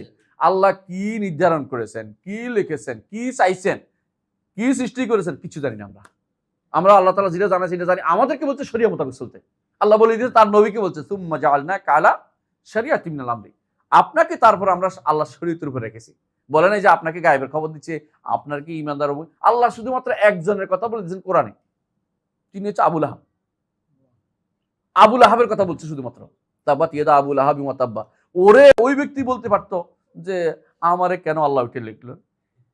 এছাড়া আর কারো ব্যাপারে কেউ বলতে পারে না কি হয়েছে। তার সবাইকে বলছে যে আমি কি লিখছি আল্লাহ তার কাছে লেখা আছে, আপনার দায়িত্ব হচ্ছে শরিয়া মোতাবেক আমল করা। কিন্তু জাবারিরা কি বলে, যেহেতু আল্লাহ লিখছে এটা আমি আর কি করব, আমার কি করার আছে। এইটা তো জাবারিদের কথা। কাদারিরা কি করে, আল্লাহ কিছুই লেখেন, আমি সবকিছু করি। দুই গোষ্ঠীর মাঝখানে হচ্ছে হক আহলে সুন্নাত ওয়াল জামাত। কি আল্লাহ লিখছেন সব নির্ধারিত, কোনো কিছু অনির্ধারিত নাই। রাসূলুল্লাহ সাল্লাল্লাহু আলাইহি ওয়াসাল্লামের কাছে সাহাবীরা এই প্রশ্ন করতেন, ইয়া রাসূলুল্লাহ, আমরা এখন যা করি এটা কি আল্লাহ এখন লিখছে নাকি আগেও লিখছে? সব কিছু লিখে আল্লাহ কলম শুকিয়ে গেছে। জাফাল কলম বিমান তালাক, তোমার যা হবে সব আল্লাহ কলম শুকিয়ে গেছে। তো সাহাবায়ে কেরাম আমরা তাহলে কি করবো? তোমার দায়িত্ব আমল করা। আমালু ফাকুলুন মুয়াসসারুন লিমা খুলিকা লাহ। আমি যেটা বলছি এটা হাদিসের কথা বলছি ভাই। কিন্তু আমাদের এখনো কিন্তু এই গোষ্ঠী রয়ে গেছে যারা মনে করে কি আল্লাহ আপনি করবেন বলে লিখছে। তাহলে কে বড় হইলো? আপনি বড় হয়ে গেলেন, আপনি করবেন আল্লাহ এরপরে লিখতেছেন। নাউজুবিল্লাহ। এটা কোনো ব্যক্তিটা বলতে পারে, ইমানদার ব্যক্তিটা বলতে পারে না, এটা কুফরি কালাম। আল্লাহ লিখছেন কি এটা আমি জানি না, আমার দায়িত্ব হচ্ছে আল্লাহ তাআলা বলছেন শরিয়া মোতাবেক চলতে। এখন যদি বলতে আমাকে আল্লাহ শরিয়া মতো চলার তৌফিক দিছে কিনা জানি না, আপনি চেষ্টা করেন, আল্লাহ দেখবেন ওই দিকে দিছে। আমালু ফাকুল্লুন মুয়াসসারুন লিমা খুলিকা লাহ, কাজ করে যান, যে যেটা জন্য আল্লাহ সৃষ্টি করছে জান্নাত জাহান্নাম ওইটার দিকে তার পথটা সহজ করে দিবে আল্লাহ তাআলা। আপনার দায়িত্ব হচ্ছে আমি চেষ্টা করা, আপনার দায়িত্ব হচ্ছে আমি প্রতিদিন বলা ইহদিনাস সিরাতাল মুস্তাকিম, আল্লাহ আমাকে হেদায়েত দেন, আল্লাহ হেদায়েত দিবেন। আমি চাইবেন না এরপরে আল্লাহ হেদায়েত দেন, আল্লাহ তুমি চাইছো, একবার চাও তো আমার কাছে। বুঝেন না কথাটা? আপনি তো বলেন যে আল্লাহ তাআলা আমাকে চাওয়ার ব্যাপারে আপনি আমার সহযোগিতা করেন, বলে তুমি এটাও মন দিয়ে চাও, তাও তোমাকে সহযোগিতা করবো। এখন তো বলে আল্লাহ আমাকে মনের ভিতরে উঠেই দিলেন না কেন? এটা তো আর আপনি এই তো দায়িত্ব আল্লাহর উপর চাপাই দিচ্ছেন কেন? আপনি চেষ্টা করেন, আপনি তো বিবেক দিছে, কোরআন দিছে, নবী রাসূল পাঠাই দিছে, উঠানো কি? আপনি তো সারাদিন হুজুররা ওয়াজ করতেছে, কোরআন হাদিস বলছে, আপনি শরিয়া মোতাবেক চলেন না কেন? এরপরে কার দোষ দিবেন? অর্থাৎ আপনি দোষ দিতে চাইলেই তো দোষটা আপনি দিতে পারেন না, আপনার বোঝার তো চেষ্টা দরকার আছে। যাক, এরপরে বেরোচ্ছে দুইটা গোষ্ঠী, বললাম না কি, কাদারিরা বেরোছে, এরপর জাবারিরা বেরোছে। তাহলে দেখেন উম্মতে মুসলিম একটা ভাগ হচ্ছে, যেন একটা গাছ তা থেকে কেবল ছিঁড়ে ছিঁড়ে একটা অংশ বেরিয়ে যাচ্ছে, একটা অংশ বেরিয়ে যাচ্ছে। কাদারি জাবারিরা বের হওয়ার পরে জাহামিয়ারা বেরোইছে। জাহামিয়ারা কি নিয়ে বের হয়েছে? এইটা নয় শুধু, অনেকগুলো কি এবারে আল্লাহ তাআলা নিয়ে শুরু হয়েছে তারা। এতক্ষণ তো কাদারিরা তো একটা বলতেছে কি, জাহামিয়ারা বলতে আরম্ভ করলো যে মাজবুর, ওরা আবার জাবারিয়া। জাহামিয়ারা সব জাবারিয়া ছিল, জিম জাবারিয়া, মানে জাহামিয়া জাবারিয়া। জাহামিয়ারা কি বললো আল্লাহ তাআলা সম্পর্কে? আল্লাহ তাআলা সর্বত্র বিরাজমান। জাহামিয়ারা আর কি বললো? আল্লাহর কোনো নাম গুণ থাকতে পারে না। ওই সময়ে দার্শনিক নামে কিছু লোক বের হইলো, তারা বলল যে নাম গুণ থাকলে তো একটা জায়গা থাকতে হয়। হ্যাঁ, নাম গুণ থাকলে তো একটা মাথার ভিতরে একটা কি আসে, চিন্তা আসে। এই নাম আপনার যখন কোনো একটা নাম বলবেন না, ধরুন আপনি যদি বলেন যে ধরুন ঘোড়ার ডিম বললেন, কথার কথা বললাম, এখন আপনি বলেন যে ঘোড়ার ডিম, তাহলে ঘোড়া ডিম, যদি ঘোড়ার ডিম বলতে কিছু নাই, তো বলতেছি আর কি, তো আপনার তো মাথার ভিতরে চিন্তা আসবে, তো চিন্তা যদি এসে যায় তাহলে তো সমস্যা। তো বলতে না না না না না, আল্লাহ তাআলার নাম গুণ কিছুই থাকতে পারে না। এর বিরুদ্ধে এক গোষ্ঠী দাঁড়াইলো ইয়াদের মধ্যে দার্শনিকরা, তারা বলে যে না, চিন্তা থাকতে পারে কিন্তু বাস্তবে থাকতে পারে না। বুঝছেন তো আপনি? চিন্তা বুঝছেন নি? আল্লাহ তাআলা অন্তরের ভিতরে আছে, বাইরে নেই। মাথার ভিতরে চিন্তা, জাহনিয়ুল মুজাররাদ, উজুদুন জাহনিয়ুল মুজাররাদ। আল্লাহর অস্তিত্ব যখন সাব্যস্ত করবেন, আচ্ছা অস্তিত্বশীল জিনিস কোনো জায়গা জুড়ে থাকে না? অস্তিত্ব মানে জায়গা জুড়ে, কোনো ব্যক্তি কোনো, তখন তারা বিপদে পড়ে গেছে, কয় না তাহলে তো সমস্যা। তো এতদিন বলে আসছে, কয় না না না, এটা বলা যাবে না, অস্তিত্ব শুধু মাথায় আছে, বাইরে নেই। তো মাথায় থেকে তো সমস্যা নেই, মানে জ্ঞানের মধ্যে আছে, আর জ্ঞানের অর্থ বাইরে নেই। এই এক গোষ্ঠী বেরিয়ে গেছে দিন থেকে, বুঝলেন তো? এদেরকে নিয়ে আপনারা খুবই আনন্দ উৎসব করেন। এরা কারা চিনেন? না না না, ইবনে সিনা। এরাই হলো ইবনে সিনা। আর কে? ফারাবি। এরা হলো কিন্দি। এবং ইবনে রুশদ এটার সাথী, পরে কিন্তু সে তওবা করছে। যাক, পরে বই লিখছে সে ইবনে রুশদ, এত পরে শেষ হয়ে গেছিল, এটা ছেড়ে দিচ্ছে। হ্যাঁ, যাই হোক, এই যাই বলতেছিলাম, তাহলে একটা গোষ্ঠী এখান দিয়ে বেরিয়ে গেছে কি, আল্লাহ সম্পর্কে দুই পথ হয়ে গেল। একদল বলে কি, তার কোনো নাম গুণ কিছু থাকতে পারে না, তো কি তার অস্তিত্বের বিষয়টা বলাও কঠিন, যে আসতে কি না এটা বলা যাবে না, বললেও তো খারাপ বুঝিব, বললেও সমস্যা, বলাই যাবে না, এমনি আলোচনা করা যাবে না, আচ্ছা শেষ গেল এটা। আরেক গোষ্ঠী বললো যে অস্তিত্ব আছে, তবে কোথায়, শুধুমাত্র আমার ব্রেনে আছে। এরা হলো কি দার্শনিক, যাদেরকে আপনারা ফাইলোসুফ, ইসলামের ফিলোসোফার, থিঙ্কার, ফালসাফা এদেরকে আপনি বলেন। এটা বলতে গেলে অনেক খেপে যাবে, আপনি তো বেশ আমাদের এত বড় লোকদেরকে আপনি এ করে ফেলতেছে। ওরা কি আবিষ্কার করছে জানেন? কি আবিষ্কার করছে ওরা? ইবনে সিনা কি আবিষ্কার? ইবনে সিনা আবিষ্কার করছে, মেডিসিন আবিষ্কার করছে। মেডিসিন তো কাফের আবিষ্কার করতে পারে না। জাগতিক দুনিয়ার ব্যাপারে আল্লাহ নিজে বলে দিয়েছেন, ইয়ালামুনা যাহিরা মিনাল হায়াতিদ দুনিয়া ওয়া হুম আনিল আখিরাতি হুম গাফিলুন। দুনিয়ার জীবনটা তারা ভালোই জানে, আখিরাত সম্পর্কে তারা গাফিল। তো এদের নিয়ে আমার খুশি হওয়ার কিছু নেই। কিন্তু আপনি এর খুশি কেন? খুশি হচ্ছে এই জন্য আপনি দেখছেন যে ইউরোপ আমেরিকা দিন দুনিয়া উঠে গেছে, আমার ওরকম হইতে হইব। আমার দেশে কয়টা বিমান বানাইছে, কয়জনে কয়টা অস্ত্র বানাইছে? কিছু না। বিজ্ঞানের অভাব নাই, বিজ্ঞান বিভাগ তো ভর্তি হয়ে রয়েছে সারা দুনিয়াতে। কে বানায়? সর্বোচ্চ সাবান বানায় আমাদের। সাধারণ মানুষের মাঝে মধ্যে হেলিকপ্টার বানায়, জীবনে মাথায় পড়ে বিজ্ঞান বিভাগ পড়ে নাই, হেলিকপ্টার বানাইতে পারে। এটা একটা আল্লাহ যাকে দেয় সে হতে পারবে। ওই পড়ে টোরে এটাতে বানাইতে পারে না অনেকেই। আমাদের ইসলামী বিশ্ববিদ্যালয়ের পিএনডিডি ছিলেন একজন, মানে পিএনডিডি বলে পয়সা দেয় কাজের জন্য। তো পিএনডিডি বলতেছে একদিন যে, আমি যখন বললাম যে আমাদের এখানে লাইব্রেরি করো, আপনি কিছু অনুদান দেন ইউনিভার্সিটিতে। আপনারা দিলে তো আমার সব হবে, আমি বুঝতে পারি, কিন্তু আপনার দেওয়ার মতো কোনো খাত খুঁজে পাচ্ছি না। সব খাত দিয়ে দিছি এমন জায়গাতে যেখানে শুধু সাবান বানায়। সাবান বানায় কোথায় ড্রেনে ফেলাই দেয়। তো সারাদিন সাবান এ করে, কি বলে, এক্সপেরিমেন্ট চালায়, বিকেলবেলা পানিতে ফেলাই দেয়। তো আমার এই টাকাগুলি সব পানিতে, শুধু সাবান বানায় ফেলায়, আর কোনো কাজ দেখি না আমি এদেরকে। এইটা তারা করে, মানলাম, এইটাই করছে সর্বোচ্চ, এটাই বিজ্ঞান বা একজন বৈজ্ঞানিক হয়ে গেছে। কিন্তু আল্লাহর দিন সম্পর্কে পড়ানোর জন্য কোনো লোক পাওয়া যাচ্ছে না। কিছু হলে সারা গেল বই, আমরা ইসলামকে বৈজ্ঞানিক রূপে প্রতিষ্ঠা করতে চাই, ইসলামকে আমরা আধুনিক রূপে প্রতিষ্ঠা করতে চাই, ইসলামকে আমরা আরো সুন্দর করতে চাই, ওই সুন্দর করার নাম দিয়ে ইসলামকে বরবাদ করতে চাই। ইসলামকে তারাকে বুঝে, ইসলামকে বুঝে কি দিয়া, ওই ইবনে সিনা, ফারাবি আর কিন্দি দিয়ে ইসলামকে বুঝতেছে। এদের মধ্যে কেউ কেউ দুর্ভাগ্যবশত, আমি এক মাদ্রাসার পাশে থাকি, একজন পুরোভদ্র একদিন দেখলাম যে ইসলামের 3 ভাগের 2 ভাগ ঠিক করছে ইবনে সিনা, বাকি 1 ভাগ নিয়ে আলেমরা এখন মানে বরবাদ করে দিচ্ছে। এটা কয় না ওদের নিকট, বলতে গেলে অনেক সময় লাগবে। ওদের নিকট কি জানেন? ওদের নিকট আল্লাহ বলতে যেটা বুঝায় এটা আসলে তেমন কিছু না। তো জগৎ কিভাবে আসলো? জগতের সবকিছু হচ্ছে আকলুল ফাআল। একটা দুইটা জিনিস আছে, এটা হলো, কারণ সরাসরি কোনো আল্লাহ কিছু সৃষ্টি করেনি। তো সৃষ্টি করতে আসলো, সৃষ্টি আসলো আকল এবং নফসের মধ্যে বিয়ে হয়েছে। তো আকল এবং নফস, আকলে আউয়াল থেকে আকলে সানি, আকলে সালেস রাবে খামেস সাদেস, অর্থাৎ 8ম পর্যন্ত আকল ছিল। 9মে আসে একটা শক্তিশালী একটা হয়েছে, সত্তা হয়েছে। এই সত্তার মাধ্যমে জগতে উপসে পড়ছে। ফয়েজ ও বরকত কয় না আমাদের কোনো হুজুররা, ফায়াদা ফয়েজ, এই ফয়েজটা উপচে পড়ে জগৎ তৈরি হয়েছে। এখান থেকে কোনো কিছু তৈরি করে কেউ করে নাই, মানে কেউ যে সরাসরি সৃষ্টি করছে, হ্যাঁ, কুল ফাইয়া কুন দিয়ে এমন কিছু তারা সৃষ্টি করে না। এই হচ্ছে এদের একটা গোষ্ঠী বের হয়েছে। আমি বুঝতে পারছি, এই জাহমিয়া, এরা আল্লাহর কালাম, আল্লাহর কথা স্বীকার করে না, কোরআনকে আল্লাহর বাণী স্বীকার করে না, ফেরেশতা স্বীকার করে না, আখিরাত মানে না, হাসরের দিন উঠতে হবে তা মানে না। তারপরে এরা হলো মুসলিম, এরা বলে মুসলিম। বুঝতে পারছি? এখন আমি যদি বলে কাফের বলি, আমার তো খেপে যাবেন আপনারা, যে হ্যাঁ আমাদের এত গবেষকদের, এত বড় বড় লোকদের কাফের বলে দিচ্ছেন। আমি বলতেছি না, আপনারা বুঝে নেবেন কারা কাফের। ইমানের কোনো সাইটে তারা রাখে নাই, ইমানের কোনো একটা জিনিসকে ইমানের টাকা রাখে নাই, ইমানের কোনো সাইটে রাখে না। আমার কথা আমি বলছি, আমি যা বলছি পুরোটাই আপনি ইবনে আবিল আল হানাফির বই আছে, শরহ আকিদাত তাহাবির মধ্যে পাবেন।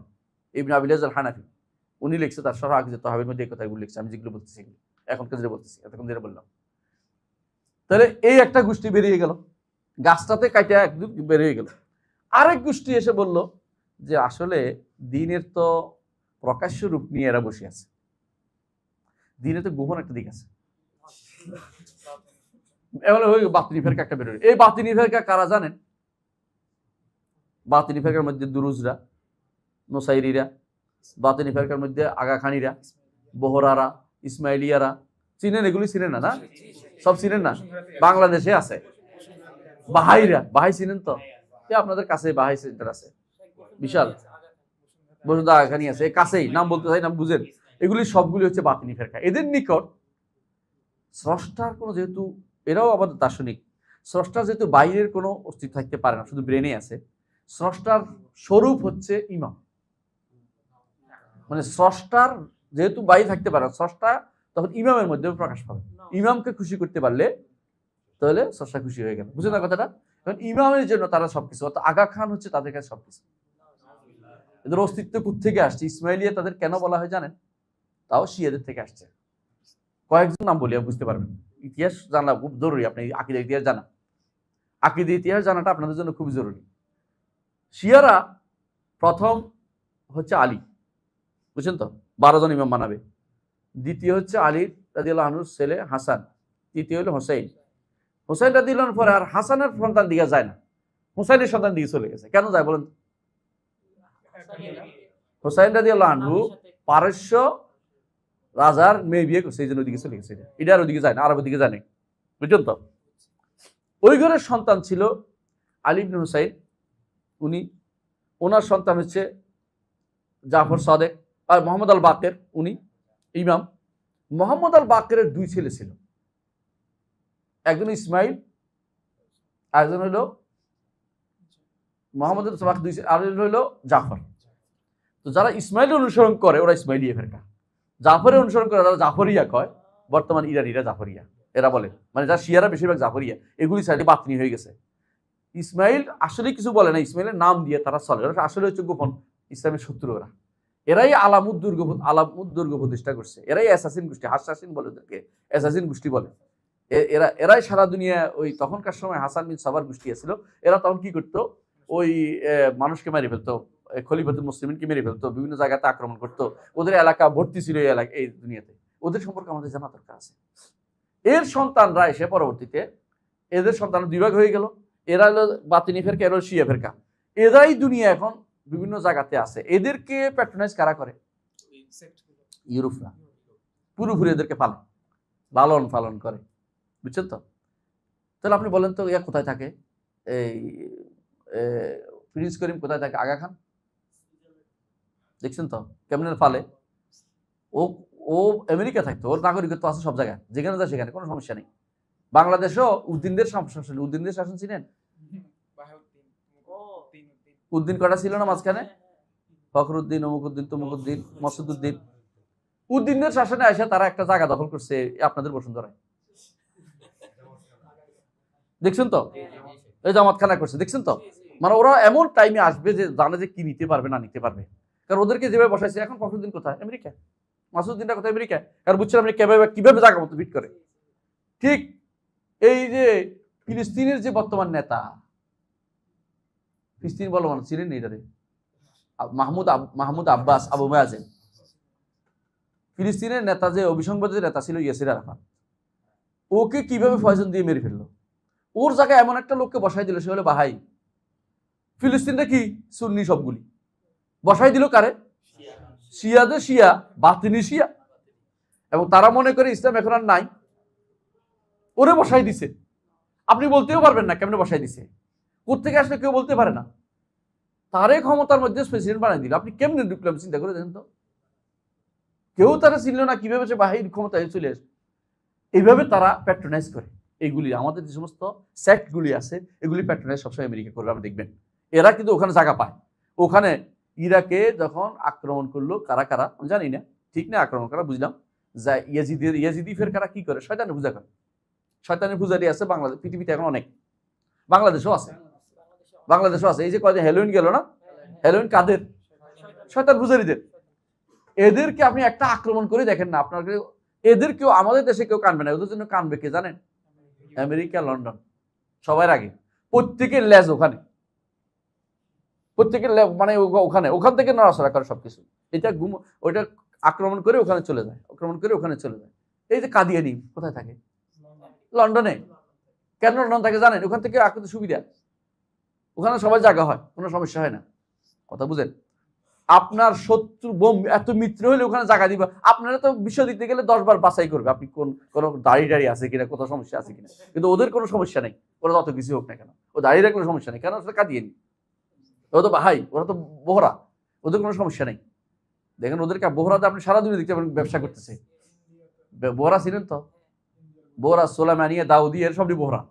এরা ইন্ডিয়াতে গুজরাট থেকে শুরু করে দক্ষিণ আফ্রিকা পর্যন্ত ওরা ব্যবসা চালু করে দেখছে। বাংলাদেশেও আছে, এদেরকে তাহেরি বলে বাংলাদেশে।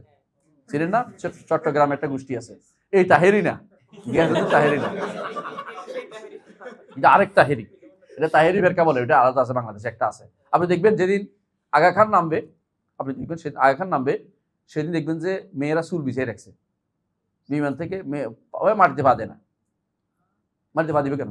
মেয়েরা বিমানবন্দর থেকে, বিমান থেকে শুরু করে গাড়ি পর্যন্ত মেয়েরা চুল বিছিয়ে রাখে। কি জন্য চুল বিছিয়ে রাখে? তারা খুশি করবে, তার চুলের উপর দিয়ে হাঁটে যাবে সে, যার চুলের উপরে পা পড়বে সে বিয়ে হবে, না অপেক্ষা করতে হবে আরেকবার আসা পর্যন্ত, না অপেক্ষা করতে হবে তার। চুল আগা খান হেঁটে না গেলে বিয়ে হয় কেমনে? এগুলিও আকিদা, এদেরকেও আমরা সম্মান করি। আগা খান গোল্ড কাপ, আগা খান অমুক, আগা খান অমুক, আগা খান স্কুলে পড়ার জন্য তো আপনার লাইন ধরে সব মানুষ। আগা খান প্রশিক্ষণ, আগা খানের আশ্চর্য হয়েছি আমি, আগা খানের ইয়া নিয়ে, বৃত্তি নিয়ে মানুষ পড়ালেখা করতেছে। আমি কি ইমান কি কোথায় রাখি এসেছি? আমার কি একটু বিবেক নাই? আগা খান সম্পর্কে আমার জানার দরকার নাই কে এটা? আমি সারা রাত ধরে চেষ্টা করলাম যে মাস্ক করে, আমি শয়তান করে, আমি সবচেয়ে সাপ করেছি সারাদিন ধরে। আমি কাদের সাথে চলছি এগুলি জানার কোনো চিন্তা কেউ করে না, কারণ আকিদা শিখলে, আকিদা দেখলে মানুষের মধ্যে বিভেদ তৈরি হবে। আকিদার কোনো দরকার নেই। তো কি দরকার? কোনটা দরকার? এমন একটা জিনিস দেখান যে ঐক্য আছে মুসলমানদের মধ্যে। কোন জায়গায় ঐক্য করবেন? সালাত ঐক্য আছে? সালাত ঐক্য নাই, তারপরে কোন জায়গায় ঐক্য করবেন তাদের দিয়ে? কেউ তো আছে পশ্চিম দিকে ফিরে সালাত আদায় করলেই আর কোরবানি করলে ঐক্য হয়ে গেছে। কে শিক্ষা দিল আমাদেরকে? এটা হচ্ছে বাহ্যিক মুসলিম যে আকিদার বিরোধী কাজ করে না। খেয়াল করেন, সে যদি কোনো সালাত আদায় করে, তিনটা কাজ করে, মান ইস্তাকবালা কিবলাতানা ওয়া আকালা যাবিহাতানা সাল্লা সালাতানা, তিন জিনিস করে, তখন তারে মুসলিম বলতে হবে। তার অন্তরে কি আছে ঢোকার দরকার নেই। কিন্তু যে ব্যক্তি স্পষ্ট কুফরিতে লিপ্ত, তার ব্যাপারে কথা বলে এখানে এখানে তো আপনার ওই তিন জিনিস দিয়ে চলবে না। সাহাবায়ে কেরামের সময় তিন জিনিস চলতো, কি? কিবলামুখী হওয়া, সালাত আদায় করা, আর কি জবাই, আমাদের মতো জবাই করা, আরটা কি ইস্তাকবালা কিবলাতানা ওয়া সাল্লা সালাতানা, আমাদের মতো সালাত আদায় করা, এবং পশ্চিমমুখী হওয়া, তিনটাই। এই তিনটা মানলে তারকে ছাড়ে দিত না ইমানদার, কারণ তারা আকীদা ভিন্ন দেখায় নাই। যেখানে আকীদা ভিন্ন দেখাই দিয়েছে সেখানে তিনটা দিয়ে আপনি ইসলাম মুসলিম হয় না সে কোনোদিন। এই তিনটা দিয়ে মুসলিম হলে কাদিয়ানি তো ওদিকে ভিড় করে, কাদিয়ানি তিনটাই করে, কিবলামুখী হয়ে সালাত আদায় করে। হ্যাঁ, বাহাইরা সে পূর্ব দিকে সালাত আদায় করে, ভিন্ন জিনিস। বাহাইরা পূর্ব দিকে পড়ে, তাদের সালাত তো ভিন্ন রকম, কারণ তাদের নিকট বাহা আব্দুল বাহার দাস, তারা তার বাহা হচ্ছে আল্লাহ আর তারা হচ্ছে দাস। তাদের কেবলা হচ্ছে সাইপ্রাস। কেউ বলছে ইসরায়েল, কেউ বলছে সাইপ্রাস। সাইপ্রাস হচ্ছে কেবলা। হ্যাঁ, ওরাই বলে সাহাবীদের ওয়াহাবি বলে, জানি সব বলে, শক্তভাবে বলে ওরা। এবং ওরা এদের যত খারাপ আকীদার লোক আছে ওরা সালাফিদের ওয়াহাবি বলবে, যতগুলি আছে আপনি দেখে রাখেন। ওয়াহাবি এখন নতুন মাত্রা যোগ করছে, মাতখালি। এমন কিছু না, এটা মিথ্যা কথা। মাতখালি বলতে কিছু না, সব আলেম, ভালো মানুষ, আলেম, আমরা তাদের চিনি, আমাদের মধ্যে ইউনিভার্সিটি টিচার ছিলেন। খারাপের কিছু নেই। যারা যে মাতখালি বলে সারাদিনের আসল উদ্দেশ্য দিনকে ঠেকানো, সালাফি দাওয়াতকে ঠেকানো, মিথ্যাচার করা। এই মিথ্যাচার রসুলের যুগও ছিল। রসুলকে তারা বলতো, কি বলতো? কবি বলতো, পাগল বলতো, হ্যাঁ, জাদুকর বলতো, আরো কত কিছু বসে সারাদিন বলতো। এর ছিল জিনে ধরছে, কইতো মাসুম মিনাল জিনকে জিনে ধরছে। এই জন্য আমরা তো তাদেরকে এটা বলি না কোনোদিন, কি কোনো যে ইবনে সিনারে জিনে ধরছে বলছি, পাগল বলছি। আমরা কি বলছি? তার আকীদা যেটা সে বলছে তার বইতে ওইটা যেটা বলছে, আর আমরা যেটা বলছি এটা না বলে আমাদেরকে ভিন্ন একটা, কেউ দেহবাদী বল, কেউ সন্দেহবাদী, কেউ সাদৃশ্যবাদী, ভিন্ন নাম দিচ্ছে। কারণ এগুলি হচ্ছে মিথ্যাচার, সবসময় মিথ্যাচার করে আসছে। প্রিয় ভাইরা, আমি যেটা বলতেছি, আকীদার ইতিহাস বলতেছি, কি না, কথা শুরু করার আগে আকীদার ইতিহাস না জানলে আপনি বুঝতে পারবেন না কেন আকীদা পড়তে হবে। এই গেল, ওই পর্যন্ত আসে, শেষ হয় নাই। জাহমিয়াদের পরে কি আসলো বললাম? ফালাসিফারা, দার্শনিকরা। এরপর বাতিনিয়ারা বের হয়ে গেল। এরপরে একটা গোষ্ঠী বের হলো, আমরা আখিরাতে আর যাবো না, দুনিয়া নিয়েই থাকবো। আর আখিরাতে না, দুনিয়া নিয়ে থাকবো, আখিরাতে যাবো, দুনিয়া নিয়ে, আর দুনিয়াতে কিছু করবো না, সবকিছু নিয়ে। এটা হলো সুফি দাবি করলো। এটা দুনিয়াও আমাদের জন্য, আখিরাত আখিরাত, রব্বানা আতিনা ফিদ দুনিয়া হাসানা ওয়া ফিল আখিরাতি হাসানা। তো ভালো কথা, আখিরাত নিয়ে থাকবেন, তো এটাও একটা কিছু মেনে নিলাম, কিছু একটা। তো দেখেন আখিরাত কেমনে থাকেন, তো নতুন পদ্ধতি আবিষ্কার করছে, তরিকা। তরিকা, ঠিক কথা বল, তরিকা। শুধু তাই নয়, জিকির। জিকির লাগবে, যে জিকির রাসূল করেছে এটা পছন্দনীয় না, এটা অনেক লম্বা। ইস্তেগফারও ভিন্ন, তাদের তওবা ইস্তেগফারও ভিন্ন, জিকিরও ভিন্ন, তাদের তরিকাও ভিন্ন, তাদের পীরও ভিন্ন, তাদের কারামত দিয়ে ভর্তি। এই কারামত সাহাবায়ে কেরাম যেগুলো নেই, এগুলি তারা তাদের ছাত্রদের মধ্যে আনে সব ঢুকাই দিছে। এমনকি ছেলেকে মেয়েকে, মেয়েকে ছেলে বানানো তারা ওস্তাদ হয়ে গেছে, বুঝলেন তো? এই সুফিবাদে আবার হাজার হাজার ভাগ হয়েছে এর মধ্যে। কেউ নকশিয়া, নকশবন্দিয়া, কেউ মুজাদ্দিদে, কেউ অমুক তমুক, ভাগের কোনো শেষ নাই। যে এই দেশে যান ওই দেশে দেখবেন যে আর এখানে 10টা আছে, এখানে কটা, এখানে 15টা আছে। আফ্রিকা যান দেখবেন যে আপনার এগুলি নাই, একটা চলে না, ওখানে ভিন্ন একটা খাতমিয়া, ওখানে ওখানে আবার ওই রাষ্ট্রিয়া, মানে ভিন্ন ভিন্ন ভাগ আছে অনেক অনেক, যেগুলো নাম বলতে পারবো না এত বেশি। আপনি যদি মিশরে যান দেখবেন যে আল্লাহ, এখানে দাসুকিয়া, ওখানে অমুক, ওখানে অমুক, নাম ভিন্ন ভিন্ন। কি এত এত তরিকা, তো মুসলিম কোথায় যাবে? এগুলি নিয়েই আপনি ঐক্য করবেন, এগুলি দিয়ে আপনি ঐক্য করবেন, আপনাকে আকীদা ফিরে আসতে হবে। এবং আকীদা কোন আকীদা? বিশুদ্ধ আকীদা, অমুক তমুকের আকীদা না। এই বিশুদ্ধ আকীদা, এই কাজটাই তো আমরা করে যাচ্ছি। আমাদের উপরে এত জুলুম কেন, এত মিথ্যাচার কেন? আপনিও এটা আসতে হবে, প্রত্যেকটি মানুষ আকীদা শুদ্ধ করতেই হবে। আকীদা শুদ্ধ করার জন্য আল্লাহ নবী রাসূল পাঠাতেন, নবী না, নবী দিয়ে যথেষ্ট মনে করতেন না। শরিয়া ঠিক করার জন্য নবী দিতেন, ওটা আগেও বলেছি। আকীদা ঠিক করে রাসূল পাঠাতেন, সে রাসূল আসবে না, তার আদর্শ রয়ে গেছে, সে আদর্শ দিয়ে আপনি আকীদা ঠিক করতে হবে, বলতে হবে প্রতিদিন, প্রতি মুহূর্ত মানুষকে বলতে হবে।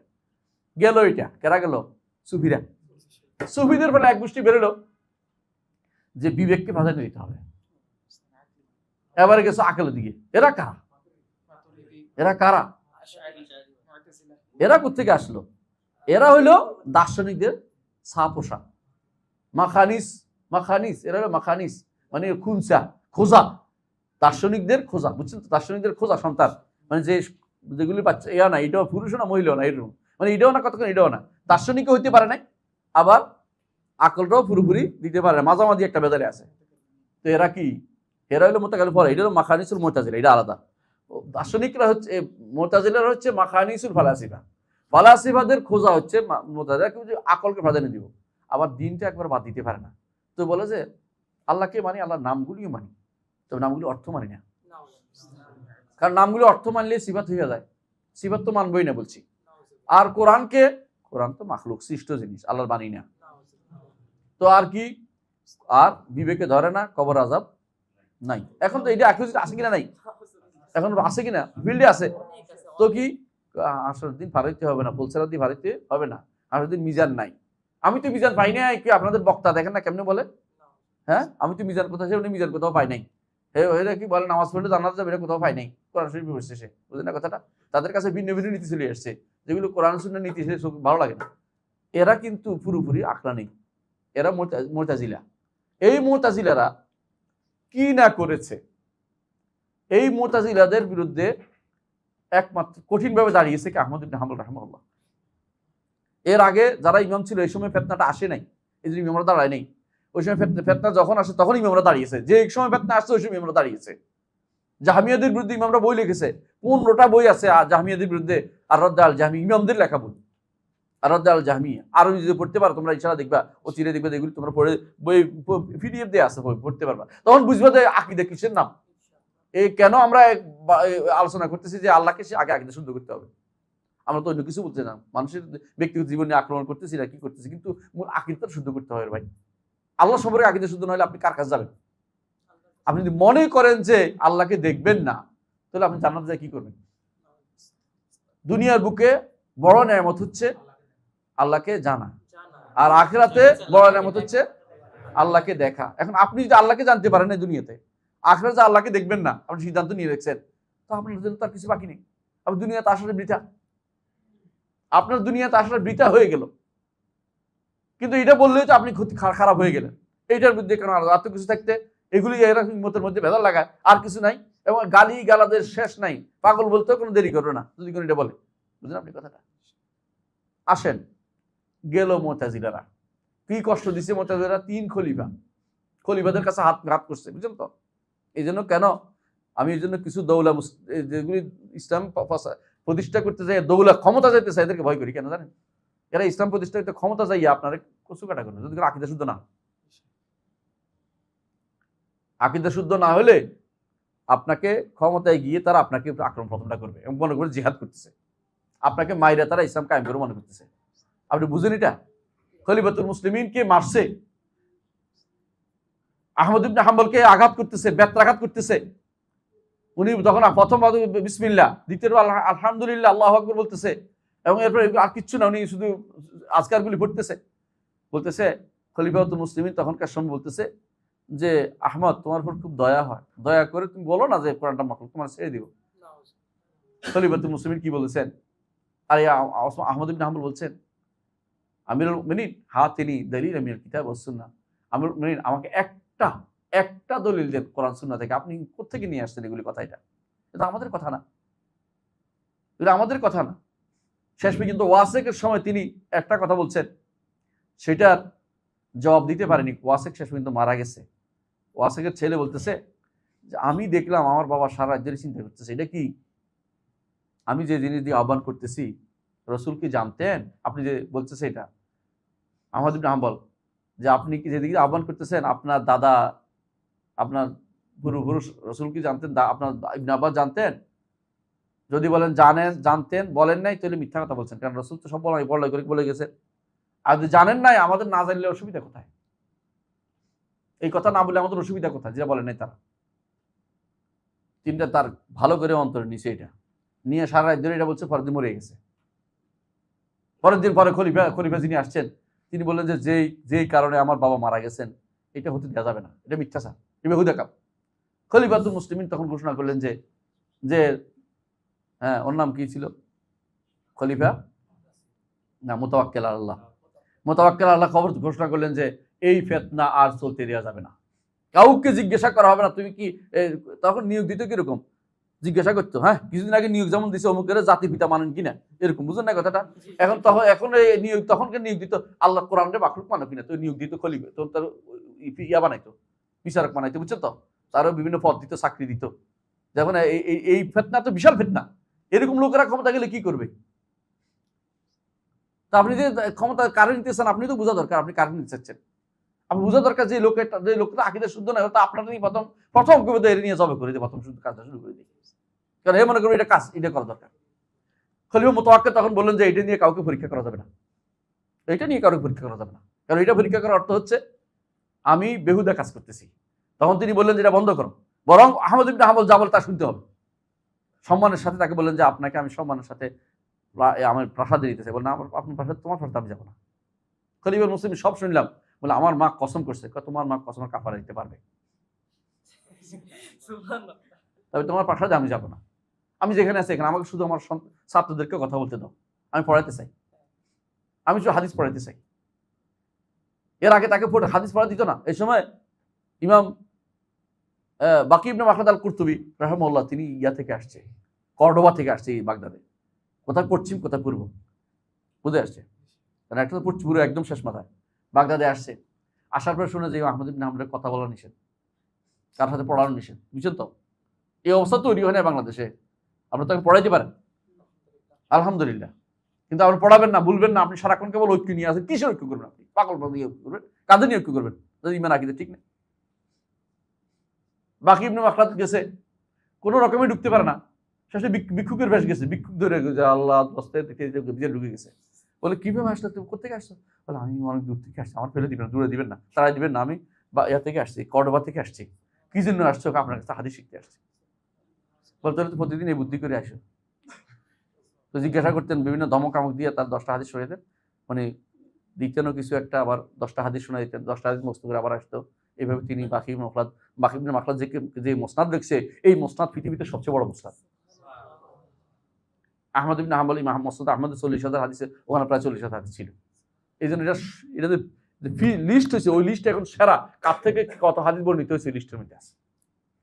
এটাকে বলা হয় ফেহরিস্ত বাকি ইবনে মাখলাদের হাদিসের কিতাব মুসনাদের ফেহরিস্ত, এই লিস্ট এইটাই হচ্ছে সেরা লিস্ট, যেখানে বলতে পারে লাস্ট কথা যে কয়টা হাদিস মুখস্থ হয়েছে এটা বাকি ইবনে মাখলাদ লিখছে। অথচ তিনি কিভাবে কত কষ্ট করে এই হাদিস জিনিসগুলো জমা করেছে। এমন একটা সময় যে আহমদ ইবনে হাম্বল কথা বলার অধিকার ছিল না তার, যে কথা বলতে পারবে না, ঠিক আছে ঘরে থাকো। মায়ের পরে দেখতেছে আর কোনো মার জায়গা নাই, হাতে গুলি ইয়ে হয়ে গেছে, বলে তুমি ঘরে থাকো, আর তোমার বাইরের কার সাথে দেখা করতে দিবে না, কারণ তুমি ফেতনা ছড়াইবে, বুঝলেন কথাটা? হ্যাঁ, তুমি তোমার পক্ষে লোক নিয়ে যাবে, ফেতনা বানাচ্ছে এটা। এই আহমদ ইবনে হাম্বল রাহিমাহুল্লাহ তার সময় পর্যন্ত মুতাজিলারা যত কিছু তা দেখাইছে, বুঝলেন না কথাটা? আহমদ ইবনে হাম্বল মারা যাওয়ার পরে দুইটা গোষ্ঠী বেরোয়েছে, এই দুইটা গোষ্ঠী পর্যন্ত আজকে থাকুক, কারণ আমাদের সময় শেষ, আমার একটু ক্লাস আছে এই জন্য। সুবহানাকাল্লাহু ওয়া বিহামদিকা আশহাদু আল্লা ইলাহা ইল্লা আনতা আস্তাগফিরুকা ওয়া আতুবু ইলাইক। আজকে পড়া শুরু করতে পারলাম না, ইনশাআল্লাহ আগামী ক্লাস শুরু করে দেব ইনশাআল্লাহ। আজকে যতটুকু শুনছেন ততটুকু আমল করে শুনেন, বারবার শুনেন। ইতিহাসটা জানা দরকার, আকীদার ইতিহাস না জানলে কি হবে, যে কোনো সময় বিভ্রান্তি তৈরি হয়ে যাবে আপনাদের।